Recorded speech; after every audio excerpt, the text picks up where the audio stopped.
let's see. We had Don Baton, the music conductor, on the show Incognito. Don, I got to ask you, your camera's off and your voice is disguised. You're incognito here. Obviously, you don't want your identity revealed, and we will respect that. But what are you afraid of? What ill effects, what negative repercussions do you anticipate could attend you publicly taking the positions that you've taken here and signing your real name to them? When very quickly, I want to reinforce, because of a certain Twitter thread that I noticed, or more than a few, I am not Don Baton. That was not me. It was another person. Continue, Glenn. Yeah, that was another person incognito on the show. We had Jamie Beeman. Isn't he your friend, the actor? Mm-hmm. We're in rehearsal and there's a scene going on. And the scene stopped because the Latina actress started berating this white actress because she wasn't being ugly enough in her bigotry in the scene. The director was standing right there and really didn't guide this. And this white actress was struggling with playing a bigot. And then the white actress starts to cry, feeling kind of put upon, and everybody's watching this happen. And from out of nowhere, one of the other BIPOC members of the cast starts screaming. And I'm talking unhinged levels of shrieking, gets up, charges over, gets in this woman's face and says, "You're not the victim. Stop crying. This isn't about you. This is not about you. This is about her." And now Jamie's doing a Substack, folks. He's really going for it. Yep. We had Vincent Lloyd recently, the African-American scholar at, where is he? Villanova, right. Vanillanova, as they used to call it, right. So it was a pedagogical dispute at the end of the day that you ran aground of. That is, you wanted to have these kids come to conclusions with which your antagonists might have agreed, but you wanted them to reach them through a process of deliberation, and they wanted it to be dictated, as it were, to be nailed to the wall, and people would then know what to think. Yes. Yeah. And I mean, I think everyone in the situation was in an awkward position, right? The various figures I describe in the article were also themselves victims, right? They were given a task to communicate this anti-racist curriculum and implemented it in a way that, I wasn't happy with, and I thought shut down seminar discussion. But, it was ultimately these sort of broader forces in the nation, and then specifically in the Telluride Association that resulted in something that was actually not a seminar happening, right? And I think we can all appreciate the richness of what a seminar can be, where we all come in with different assumptions. All of those assumptions are challenged over time. No one ends where they started. And we see that there's an unfolding of, our own understanding of self and world that happens in the seminar. Yeah. And next week, I'm going to interview, unfortunately, we couldn't do it this week with you, John, a couple of students from the Stanford Law School are going to be talking about stuff that's going on out there on free speech things. But anyway, I mentioned all of these. There's a thread that connects them, which is young, pre-professional, and early professional African-American writers, intellectuals, scholars, musicians, artists. You find this in the museum curator world as well, are up in arms, driven by identity considerations to challenge standards. What makes for a beautiful symphony that's worth performing today? How does an actor do her craft, even when she has to portray characters whose views she does not herself personally embody? And if that makes you feel comfortable, how do we talk about it? The issue of the Telluride seminar that Vincent Lloyd was associated with, and how you do that. So, but the substantive work of the organization or the institution is to some degree becoming captive to the identity dynamics. I mean, that's one illustration of which is, don't tell me I'm not good. Don't tell me I have to measure up to your standard. When a conductor says, no, not like this, like that, and you want to bring your non-European lived experience to bear on the deliberation about how to perform the symphony. I'm sure that's happened. I'm sure it's happening. Yeah. Black conducting. I'm sure it's coming. and don't impose your standard on me. Why can't we do it in our own way? Yeah, that's going to be interesting, actually. We haven't really given a lot of attention to this dimension of the problem that standards are relative. Uh, what do you say, for example, to somebody who says, "I need to have a black sufficient representation in the orchestra in order to draw people, and I need to make the music that we play somehow more reflect the diversity of the potential audience in order to draw people into the seats in the theater." And your insistence on a kind of rigid interpretation of the European canon as it's always been done, because you've defined that to be excellence, is really asinine. It's kind of rigid. It clings to something when, in fact, it should be organic and it should be open to the ebb and the flow of the changing currents of the milieu within which it's embedded. Mm-hmm. No, classical music is a thing. Now, of course, there are gray zones, but classical music is a majestic thing. Majestic for many reasons. There are Black people who've written it majestically. Those people should be played more than they have been in the past, and not just Florence Price. That is certainly the case.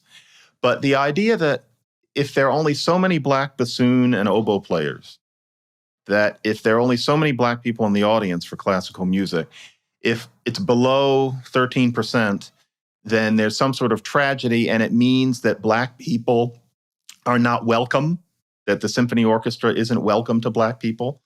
It may feel good to say that. It can feel good in many ways, depending on who you are, but it doesn't necessarily make sense. For one thing, there's nothing wrong with Black people being underrepresented in classical music. How does it hurt Black America if, we only get so much viola and we only get so much Mahler? Why do we have to think about it that way at all? And really, if bringing more Black people in means that you start doing music that involves charismatic and repetitious rhythm, and music like that is majestic in its own ways too. But if the idea is that to bring Black people in, you have to start doing some pieces that jam, as in the same rhythm over and over again with lots of improvisation, etc. No, because that's not what classical music is. And frankly, it's almost condescending to put those two forms together and call them the same thing just because Black people might like one more than the other. And the thing is, that music that is, making your head bop, etc., Black people, we all have plenty of ways of accessing that music. We don't need to go to the symphony hall to hear it, and frankly, probably shouldn't. And, you might want to say, bring in African drumming, like the most complex form of this rhythm-based kind of music. And, you might, but that's not classical music. Why? What's the point? And unless you're going to have all the drumming, suppose the typical Black couple doesn't want to go in and listen to 20 minutes of the drumming in all of its complexity, but then the rest of it is Mahler and something by Brahms, and maybe they're not particularly interested in that. And if they're not, who cares? People are just trying to have something to be upset about. And, and then go ahead. Aren't you playing fast and loose with what's a really hard problem, which is the construction and evolution of a canon? You keep just saying it's classical music, it's classical music, as if that was somehow not itself already a historically produced aggregation that, I'm not against it or for it in saying this. I'm just saying it's within the realm of human manipulation. It didn't just fall from the sky. And by invoking it in that way, it's like you inure yourself against the urgings of those who want to continue to innovate in some sense. So I understand the impulse, and I'm not against anything or for anything here. I'm just saying it looks like it's a hard problem to me to know when you would allow, that kind of thing to come in and color and alter, the thing that you cherish, the thing that you call majestic. Yeah, and I should clarify, because I just did a Times piece where I said that we do need to reevaluate in some ways what we consider to be, for example, higher or lower, what is classical, et cetera. As in, much American musical theater, I think, is artistically cut from the same cloth as opera. And I think that the idea that Puccini is classical music, but Most Happy Fella and Showboat and Titanic are not classical music. I don't think it makes any sense. And I think that the main reason we think of opera as somehow higher is because it tends to be in other languages, and so we can't understand what the people are saying. If it were sung in English, I think it would be much clearer that Madame Butterfly is not somehow higher art than Showboat. It's just that it's in Italian. So yes, and so we do need to make sure that we're not being too fussy about what classical music is, because things do have to change. But it comes down to what I always say. Whatever we let in should not be easier.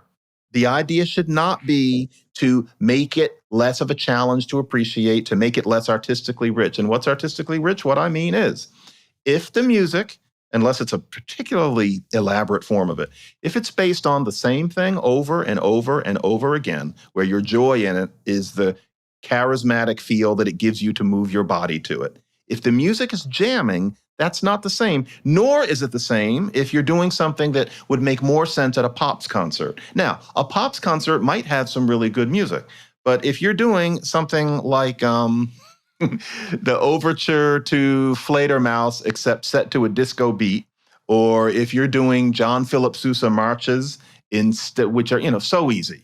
Any child would love John Philip Sousa marches. That's different from wrapping your head around, maybe just part of Tristan and Isolde, or trying to get what's good about a Brahms symphony that you're not going to immediately whistle. I don't want to see it dumbed down just so that brown people will come in. If classical music is so white, I honestly believe, so what? We have plenty of access to our own music in other places. I don't get the concern. Yeah, I like the way you put all of that, and I'm thinking about science, about mathematics right now. I mean, I'm thinking, the hard stuff, the complexity, the brilliance that when you see an absolutely intricate and deeply reasoned and profound elaboration of human intellect, as in the various constructs and imagined, developments that then have their own uh, their own language, their own way of articulating the insights, and these things are not self-evident. They're layers and depths of reflection and human imagination. When I agree, there's something there. It's very hard to put your hand on what it is, but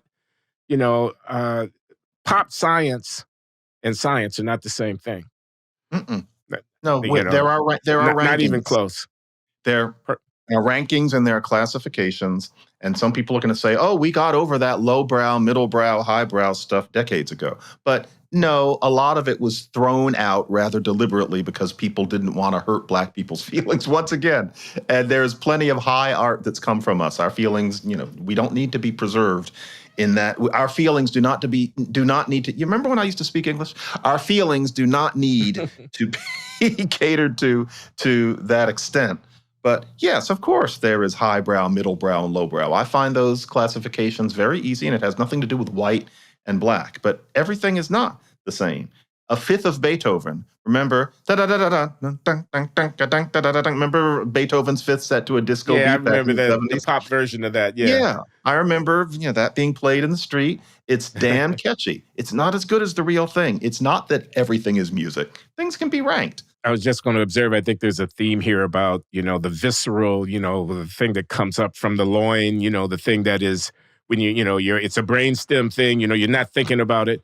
And the thing that's up in the frontal lobe, the thing that's, that's highly intellectual and whatnot. And I that theme has to be everywhere, doesn't it? I mean, it's got to be, for example, in the church, where people get religion and they allow the feelings of the spirit to possess them, which many religious, sophisticated people would take as a kind of lower level or infantile spirituality. It's I mean, I can move you with a hymn or with a preacher who gets up in the pulpit and shouts and theatrics.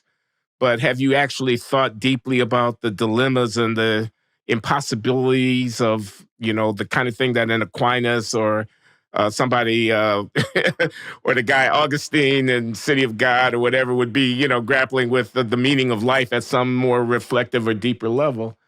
But that's just one example. You're going to see it in music. You're going to see it in a lot of things. There's room for both, as far as I'm concerned, in this thing called life. It's just that do you put them in the same places? That's all. Episcopalianism and baptism. They're but different. I think you object. Do I get this not right, John? That you object to this coloration of the African essence as somehow being, visceral and not cerebral, as somehow being, you say we dance, we're going to party. Our thing, our trope is rhythm, not the hard-nosed discipline of the kind of dedicated kind of, mastery of the canon of the craft, something like that. But our thing is rhythm, as opposed to mastering not going with the rhythm, which is what it is. The rhythm is the easier thing. The rhythm is what comes naturally. But if you kind of resist the temptation of the rhythm, then you start inventing things like watches and the like. What we're being saddled with is that which is easiest. And if anybody thinks I don't know how elaborate jazz is, they need not think it. And you know what else? If anybody thinks that the reason I distrust rhythm is because I can't dance, I would surprise you. I don't dance as badly as you probably think. I don't dance the way, I would like to. You're right. You can tell. But not as badly as a lot of you probably think. I can move. That's funny, John. It's not that. It's just that rhythm has its place. It can be even a large place. But for us to be associated only with the visceral and the immediate, it's a slur. It's completely a slur, no matter how thrilling a certain kind of white person finds black intuitiveness and what's it called? We're authentic. That authenticity is moving to the beat. Well, that's cute, but there's a lot more to being human than that.